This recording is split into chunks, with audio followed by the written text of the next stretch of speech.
thank you for doing the podcast with me today. Yep. I might start with if you can say your name and who you are and what you do.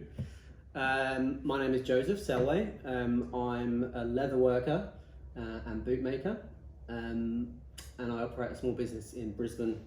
And we service a whole range of different clients, from hotels and bars and restaurants through to individual customers who request custom pieces of luggage or aprons or boots, shoes, whatever. Awesome. Yeah. And obviously you're not Australian born. Not Australian born, no, I'm from England. I came over to Australia as a geologist of all things straight out of university, so that's 12, 13 years ago, something like that. Yeah. So I graduated university in London as a geologist or environmental geologist, and I swore I was never going to do it again because some aspects of the study didn't sit very well with me, and but then someone said, I've got a mate in Australia who wants to employ some POMs. They'll pay for your flights, they'll set you up here, and it's a bit of an adventure. So I thought, yeah, why not? And then like 3 or 4 months later, I was sitting in Moranbah or Mackay, out in the middle of nowhere doing exploration geology. That's how I ended up in Australia. Bit of a culture shock, eh? Like going from cold of England to straight from London, living in student accommodation with my mates, having a great time, and then straight out to a donga in Moranbah or Neba or one of those kind of places. It was wild, but at the time so much fun because the rest of the geologists were all young international guys and gals, and we'd had a great time. We used to go to the Black Nugget and have a few pints after work, and I learned a lot about geology, probably more useful information than I did at university. So was that geology in relation to mining, or? Yeah, the job was, so it was an exploration geologist role. Yeah. So we for coal mining. Yeah. So we'd go out and do short-term exploration, which is the next 12 months of mining, or completely greenfield exploration, which is 10 years down the line.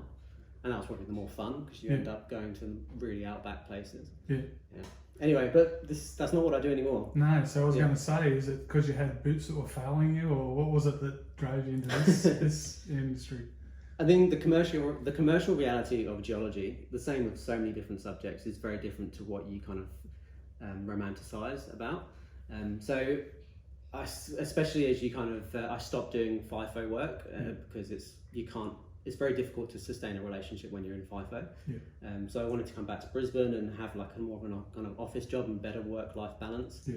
But then when you start doing that, you spend all your time doing risk assessments and method statements and that kind of stuff, which is just boring, and I didn't want to do it, and I'd kind of had enough of working for other people. So in between all of that, I started dabbling with leather work. My partner Grace was really kind of, I guess, into making all kinds of things, not just leather goods, but textiles, etc. And I started doing that. I really enjoyed it. And I think we made some aprons, or a leather apron, and a restaurant contacted us and said, do you want to make these for our restaurant? And I guess that was the kind of first commercial gig for the company. And it kind of all blossomed from there. And maybe a year or 2 years after we'd started the business, I quit my job as a geologist, and I've been doing this full time ever since. Awesome. I might have a job for you yet. Oh, really? I'm big into cooking, briskets and stuff. Oh, yeah, like yeah. And I've got quite a few knives, and I'm looking for a nice leather knife roll. So fantastic. We might have a job for you there. Yeah. So with your training, how did you come to the training in this industry?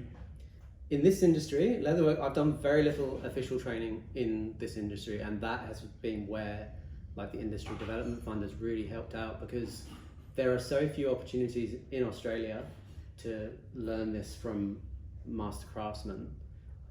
So you really have to kind of expand your search to online courses or overseas kind of courses. And then when you can kind of pair that with more, when you've got the opportunity to use your leather goods kind of skills alongside something like 3D printing, and you can bring them together, and there's a fund that supports that. Yeah. That was fantastic. Yeah, yeah, I know it is difficult, and I've had conversations with the Saddle and Whip Makers Association in the past, and a lot of the people who were master craftsmen were keen to put apprentices on, but they didn't have enough work to really fund the wages of someone who was in that occupation. So I guess it takes people like yourself who have almost turned a hobby into an occupation. And this is one of those crafts that's been around for hundreds of years. Of turning leather into useful product. Yep, definitely. And we're lucky now that we employ part-time staff, and we get to see their skills develop with time to a point where they're actually really, really useful or valuable to us as a company. But it would be nice if we could do that more often. As you say, it's expensive, and it might take us, let's just say, like, if they were working 1 day a week, it might take us like 3 or 4 months to get them to a point where they're actually really useful in the business, and that's a lot of wages that you have to pay and super and everything else. So how you talked about the fund? How did you hear about the fund? I think I saw it through an advert on social media, Facebook or Instagram or something like that, or it might have been a friend, or like an Instagram friend sharing a post from somewhere or another. And look, the fund now has been going for I think 3 years. Our most successful year was last year, which I'm really pleased with. We were able to spend all the money that our board wanted to release to people, which was great. If you ever have spare money, just let me know. Well, and for those that aren't aware, the fund is something that came out of the activities of the Skills Council previously. And because we're a charity and a not-for-profit, we weren't able to distribute that money any other way than in a charitable way. And I often get questioned about, what happens if I get this money? Am I going to have to pay tax on it and so on? And in reality, we don't ask for anything really from our recipients. What we ask is for them to go and use that money usefully to hopefully develop their careers. So I hope that's working for you. I mean, in terms of like the tax implications or whatever, I mean, I didn't worry about. I let the accountants worry about that. Which is a good way of doing it, because I don't have to stress about it. It's it's come into our income stream. It's been really very, very useful. The money spent on training is never wasted, I don't think. So why not try and improve what you do, your skills? So in your application, you're talking about additive manufacturing, 3D printing. Can you tell us anything about that? Yeah, so the 3D printing is something that's very new to me. I know it's been around for a long time, but I've seen, when we're quoting jobs, for example, there's often little issues with having tools made or getting molds, or just little kind of niche problems that are hard to solve when you have to outsource everything to a tooling workshop or whatever. So to have the ability to make a little precision jig, or a template or whatever, or a mold in-house was kind of what got my brain starting to think about 3D printing. And so I bought a 3D printer and started playing around with it, and realized there's a lot more to learn. So I kind of I put that into the grant application to try and develop my skills, and I have, and it has been so useful. Even our workshop was flooded recently in the Brisbane kind of big rainfall event, and the water came up to my neck as it is now. So lots of things were lost, and some of our old tooling, which we used to cut out little pieces of leather in a specific shape, were lost because they just rusted out instantly. They're just mild steel or whatever. So to be able to make a little jig which can hold knives, like within a couple of hours, just has saved me on several occasions since the floods already. So it's interesting to me, because they would take some computer skills, and the industries that you've been involved in up to this time have really been traditional, what I'd call analog industry. How have you gone making that Well, I mean, my job as a geologist, as it developed through like exploration geology into geotech engineering, engineering geology, I did have a background in CAD, AutoCAD, just 2D CAD. Yeah.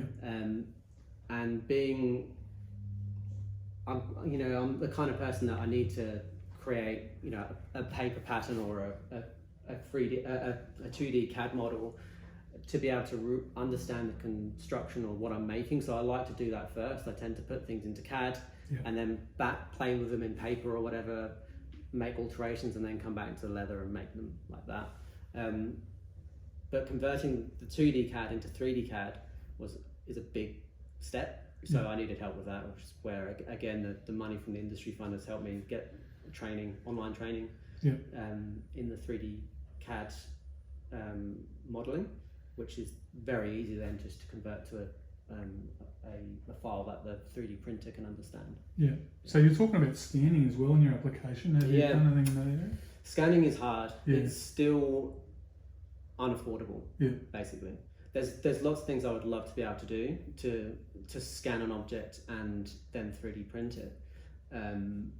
You can't see it here, but there's shoe lasts. You find these amazing shoe lasts in antique shops or whatever. There's no last makes in Australia. So you got some, I think, up on the wall. Yeah, on the wall there. I'll grab one from here. There's one here, I think. There you go. This is a tiny one. Oh yeah, cool. It's really, really small. It's a baby's last, but or toddler's last rather. Yep.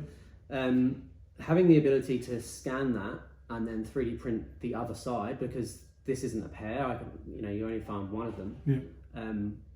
Would be fantastic. Yeah. A mirror image, which you can do like instantly in the software.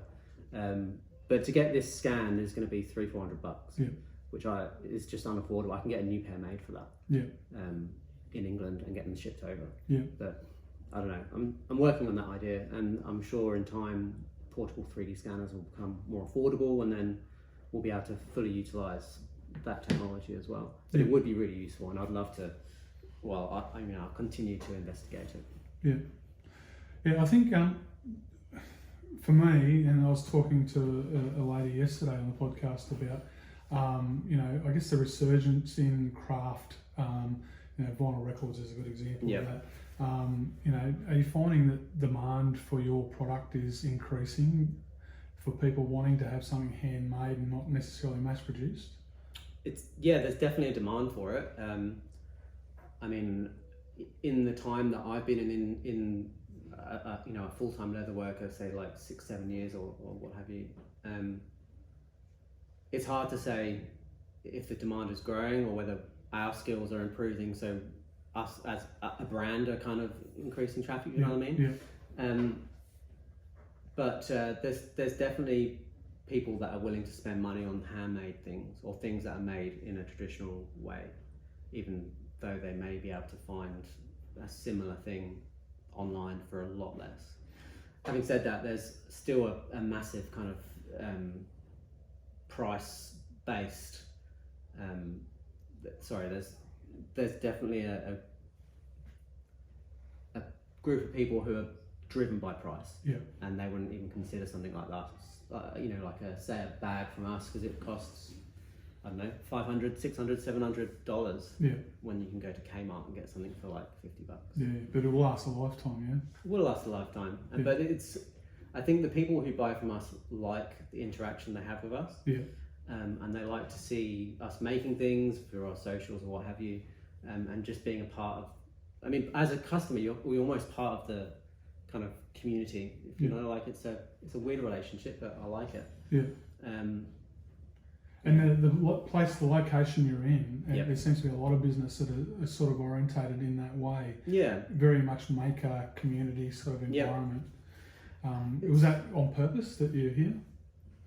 As per lots of stuff that happened with me and the company, it's all kind of chance happenings and relationships that you build with people that bring on opportunities. I always I say that I like to,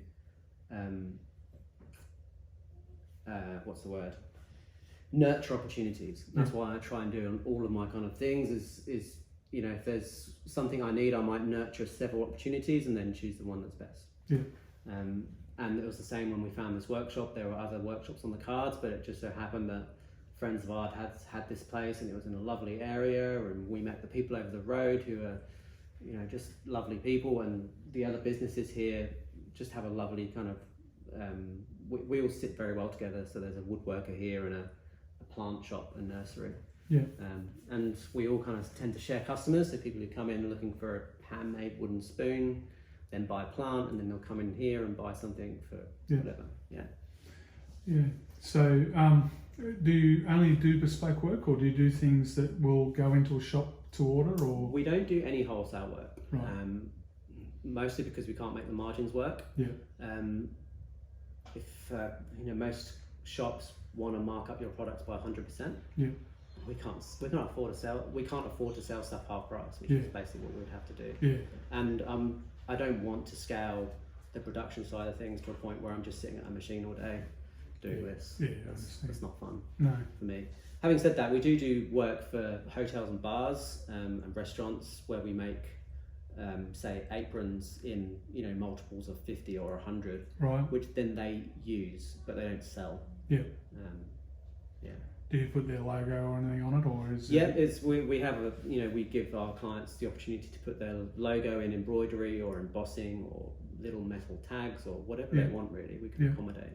But it's kind of very two separate entities. So there's like our commercial work, which we don't put our brand on, I guess, and then there's work we do direct to the customer, which we do. Yeah.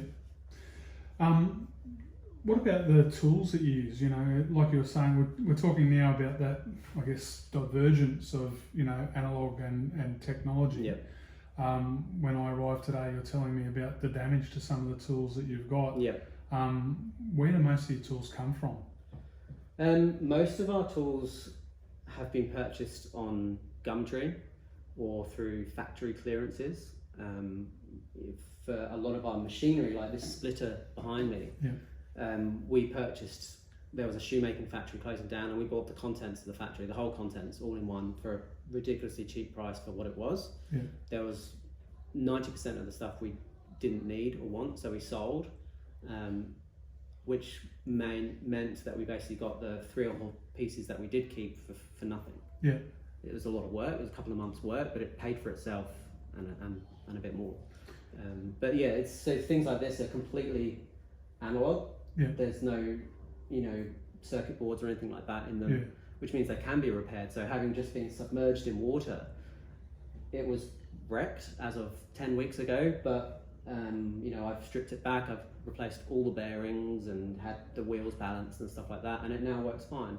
And I think it's interesting that the 1 or 2 machines that we did lose were more modern machines with huge electronic components, and it was the electronic components that failed. Yeah. Or had corroded to a point where they're unusable. Yeah. And then the mechanical side of the machine completely relied on the, you know, the electronic components, and the two can't exist without each other. Is that manufactured in the UK or? No, this is a German machine. That's a German. Yeah, this one's actually 1953. Right. So it's been around for a while. Yeah, West yeah. Germany. Made in West Germany. Oh, it's earned its keep, I suppose, Yes, and yeah. probably was worth its rebuild. I would love to know how many businesses have owned that machine Yeah. in the past. But it's a fantastic thing.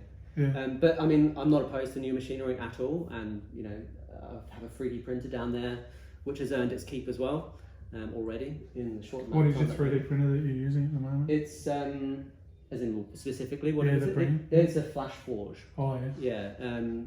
So it's not a base model from what I can see. It's No, something that's fairly advanced. But it's not. It wasn't hugely expensive either. Yeah. Like $1,500. I Yeah. mean, that's not a huge outlay Yeah. for something that will earn you money or Yeah. can earn you money pretty quickly after buying it. Yeah. And we've used that printer in products that we've provided to our clients. Yeah. Or the tooling, we've made tooling using it for Yeah. clients.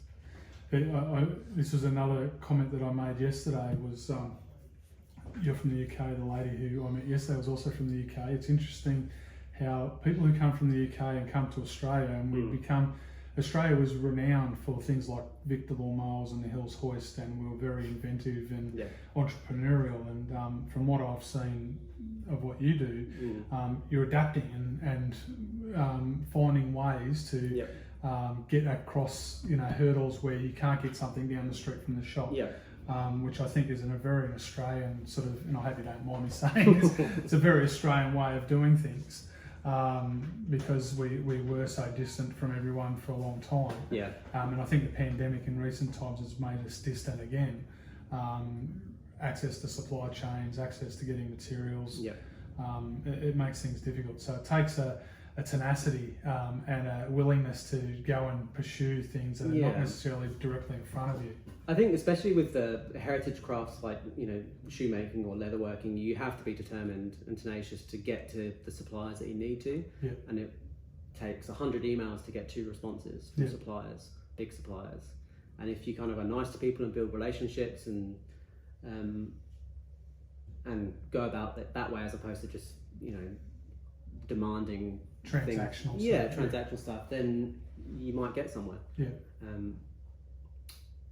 And we've had great success finding suppliers overseas who are very happy to do business with us, even in very small quantities, which is great. So your leather, are you getting it locally or are you getting it from offshore? We get a leather from a few different places. So most of the leather that we use in our leather goods, through the blue and grey leather goods, bags and belts and accessories, is Australian. We get that from a tannery down in Lara, Victoria, Oz Tanners.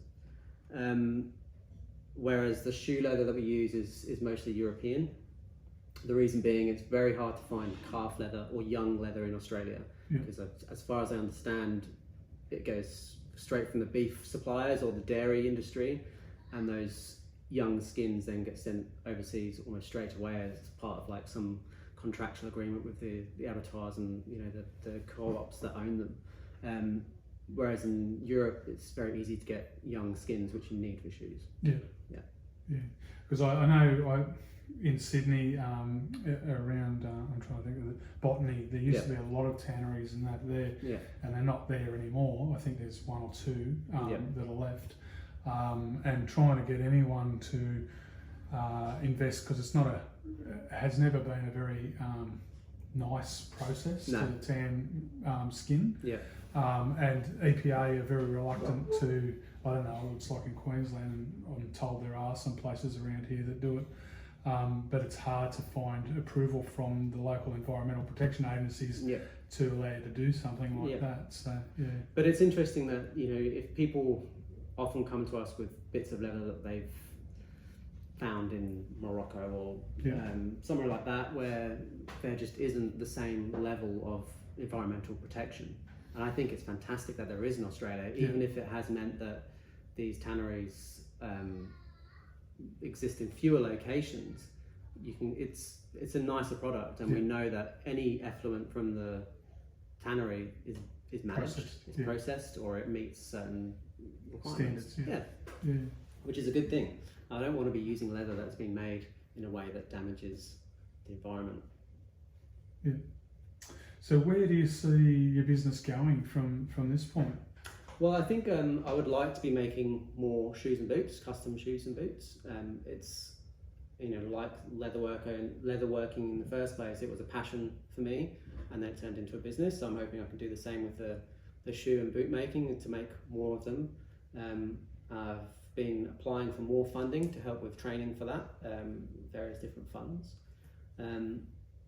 So I'd like to be doing that, and we seem to be making more and more custom stuff with our kind of straight to the consumer products. So people come to us, they want a custom bag, and it's nice to be able to spend the time going through that whole process, from thinking up ideas, making prototypes, going to the client, coming back. It's a nice process, and it helps build relationships, which is nice. I don't know. In terms of the rest of the business, I don't really know. There's no big grand plan. I just go with the flow. You're just enjoying what you're doing now. So if the demand got greater, would you see a growth in like putting some more staff on? I would love to put more staff on. And there's certain things that we make that we could have other have staff make quite easily in here under supervision. And I'd like to do that, but it's just tricky, cash flow, etc. Yeah, we're very lucky that the staff that we do have at the moment, we have one part-timer, are very, very good, and they learn very, very quickly, and have been so valuable to us. You've said a lot of your learning has been done sort of by osmosis. Yep. Have you ever... And mistakes. Yeah. That's perfect, and that's what, even if someone is doing an apprenticeship, that's what they're meant to do. Yeah. It's practice and mistakes you learn the most from. Yeah. So, and obviously you've got a business that's paying your way. And have you ever felt a need to have a credential? Not in the leather goods. In shoemaking, yes. Yeah. I think there's just prestige about buying a pair of bespoke shoes, and people would love to know that you've trained at, Stefano Bema or something like that, or just one of the big makers. Yeah. And if I had the time and unlimited resources, I would love to go and do an apprenticeship with one of those guys. But that's 2 or 3 years, excuse me, out overseas. That I like living here, and I like my business here.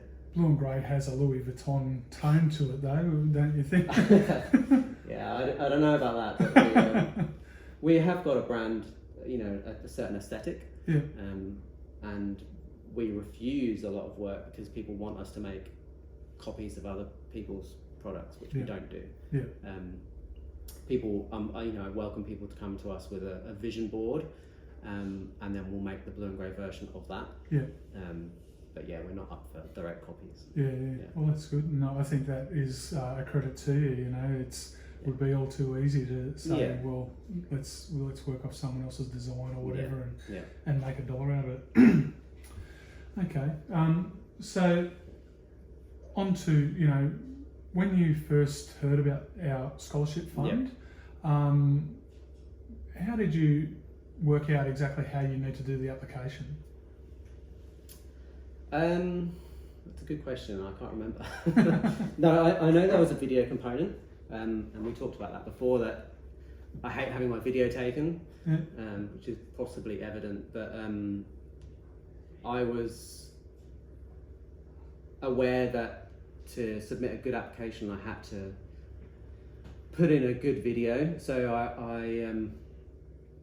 I kind of wrote a very, not a script, but like an outline of what I wanted to say in this video. And I woke up in the morning early before anyone else arrived, so I didn't have to do it in front of other people. And I just set up the camera, did it in 1 or 2 takes, and sent it off, and forgot about it. I think I deleted the video after that. I've still got a copy. Yeah. And it was perfect. It was exactly what we're looking for, and I'm still going to pester you to see if I can get approval to use it. Yeah, I have to view it back at some point and see how bad it is. Okay. Well, I can show it to you. It's not a problem. But it's we got some pretty highly edited and polished applications, which were more corporate than what we were looking for. Yeah. We're really focused on an individual, and like yourself, and obviously that was evident in us providing you with the support funds to continue training through the fund. And we just want 1 minute of video face to face with the applicant. You were able to articulate really well what you were going to use the fund for in that 1 minute, which was perfect for us, because the reason why we asked for 1 minute, that's sort of our first intro to you. We get to see who you are, and you did it in your workshop, which was perfect. We've seen what your business was about quickly, and you'll be able to tell us where this was going to take you.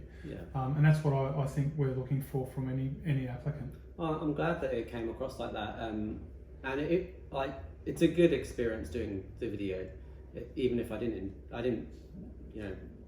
like being on camera, so I didn't want to do it, but I knew I had to. And sometimes it's good to force yourself to do things you don't want to do. It's growth, and I think one of the things that people will get out of it is to really understand why they are making the application. The camera died. It does die. The application is really about trying to distill down what the real purpose is that you want these funds for. these funds could go to, you know, and we had, I think, 40 applicants last year, and we were able to fund, I think, 10 people. Right. So our funds are limited, and, you know, I encourage people to come back next year, even someone like yourself, if you've got a new proposal, come back again and put another proposal. That's good to know. We're not frightened of that. We think if there's good applicants that are doing good work with what we give them, we think that's a good thing. The thing that was surprising to us is last year, and it might have been through I don't know if you're a member of the TFIA, the Textile and Fashion Industry Association. They might be called something else these days. Or the, you know, it was really fashion and textile orientated last year. We want more broader applications in this year if possible. So really social media, and we've got an FAQ sheets this year. So I might share that with you, and you can give some comment because in the minds of someone who's never made an application like this before, and because it is so open to everyone, we don't put any real constraints on applicants. We say put your best foot forward. If you're working in our industry, we want to see what you're about and what you want to do with the funds. And you know that will benefit everyone. Yeah, that's good. Well, I mean, I guess if you haven't asked for it, but if anyone wanted any advice on making a video, I would just say be honest and really concise and try and smile. Yeah, well you did, and like I said, you had a few props that were in front of you which showed to us what you wanted to do, which was fantastic. And you know, even in your 2 paragraphs that you wrote, so we asked for a couple of paragraphs as well, which is that's our culling process to start with. And at the next stage we come back and say, well, now give us a bit more detail, which is there we ask for bank details and press release and all those sorts of things, so that we can use your image and so on. That's all we really get out of it, is trying to do some promotion for our industry, and that's what this podcast is about. And what MSA generally does these days is really about trying to promote industry and attract people to work in it. Because I know from my experience, there's a lot of people who are looking for interested people to work in this sector. But very few people are looking. So I think actually the prop thing in the video came from a friend of mine who had applied for a different grant and had received it. And I asked him for a bit of advice, and he said, if you have an interview or have to do a video or whatever, bring a prop or use a prop, because you know it's very useful to be able to show people what you want to do. Like you know, they can see it; it's there, as opposed to trying to articulate that in just plain words. Just which tells a thousand. I sit on a training awards committee for a regional awards in Sydney, and one year we had a teacher trainer award, and one of the applicants came, and he was a chef. He actually worked for TAFE, and he brought, you know, things that we could smell. It's amazing if you can be tactile and raise the senses, because senses bring memory and all those sorts of things. And for me, I love to be in a workshop like this because I can smell the leather, I can smell the timber, you know, those sorts of things, which really bring back memories for me. It's, you know, it's so many people come in here and mention the smell. I'm kind of immune to it now, so I don't smell it as much, but occasionally I'll get out some tools that have been in the drawer for a long time, and it just brings me back to my dad or my granddad's shed, which is fantastic, and it is so emotive, and it's just a lovely thing. And I don't think particularly kids that are at school these days don't get those experiences so often, because a lot of our work, our homework, has been outsourced. You know, our lawnmower breaks down, we get rid of it and buy a new one. We don't go and work on it or something like that. So your socials, can you tell us about your socials?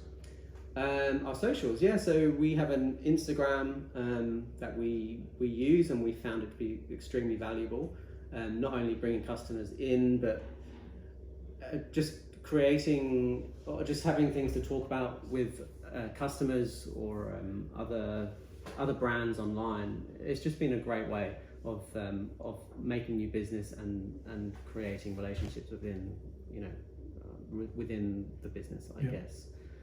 So we try and post a couple of times a week, maybe, but it really depends on how often we've been able to get a photo shoot. One thing that we found difficult is maintaining an aesthetic on the socials, and I think if you start off doing you know, hand taken pictures. For me at least, it was hard not to continue with that theme or that style.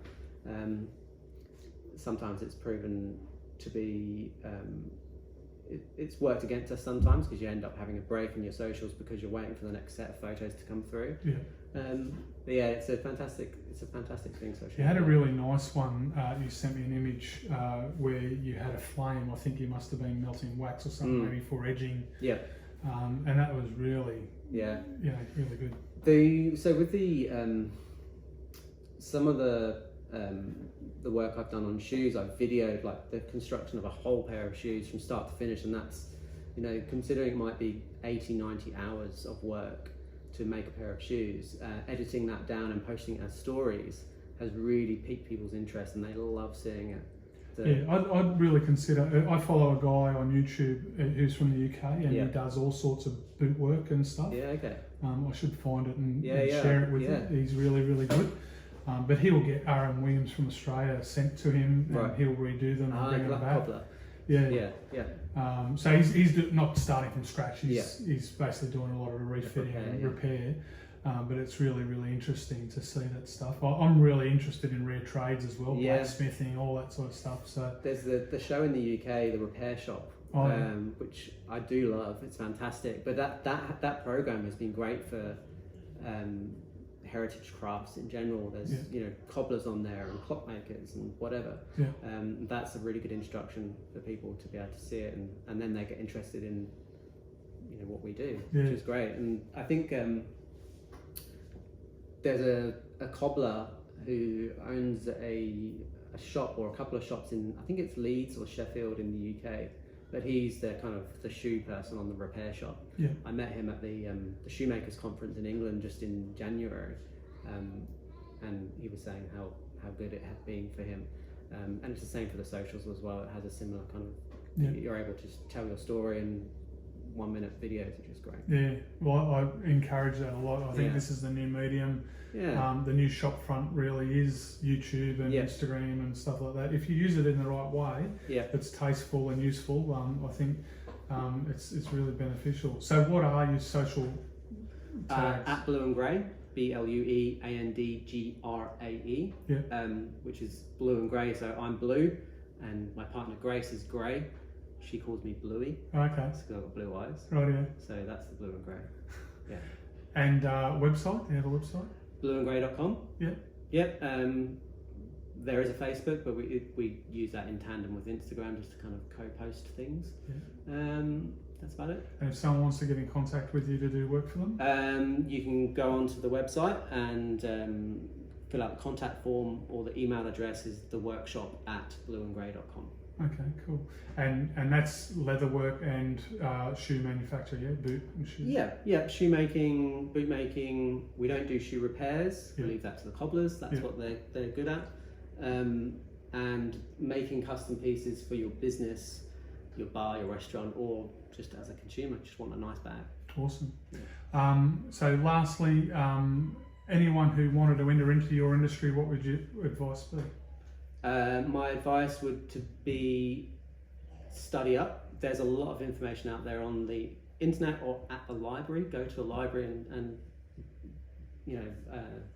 sit in there and read old books about leatherworking or shoemaking or whatever it is you want to do, and then perhaps approach a business like ours and say, you know, I've got this experience, I've been doing it for a couple of years, could I come in for an hour and have a chat to you, and then potentially maybe they can do some work for you, even if it's on a trial basis, a couple of hours a week doing for us. Maybe they could do some skiving, hand skiving or something, and it might even be as just I want to come in and watch you work or something. And it's not always appropriate to do that or convenient, but the staff member that we had did that, and now she works for us 1 or 2 days a week, and she's become an invaluable part of our team.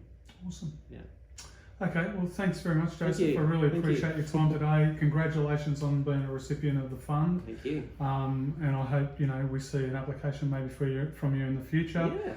I'm sure you're going to inspire a lot of other applications. So really appreciate it. Thank you very much. Cheers. Bye.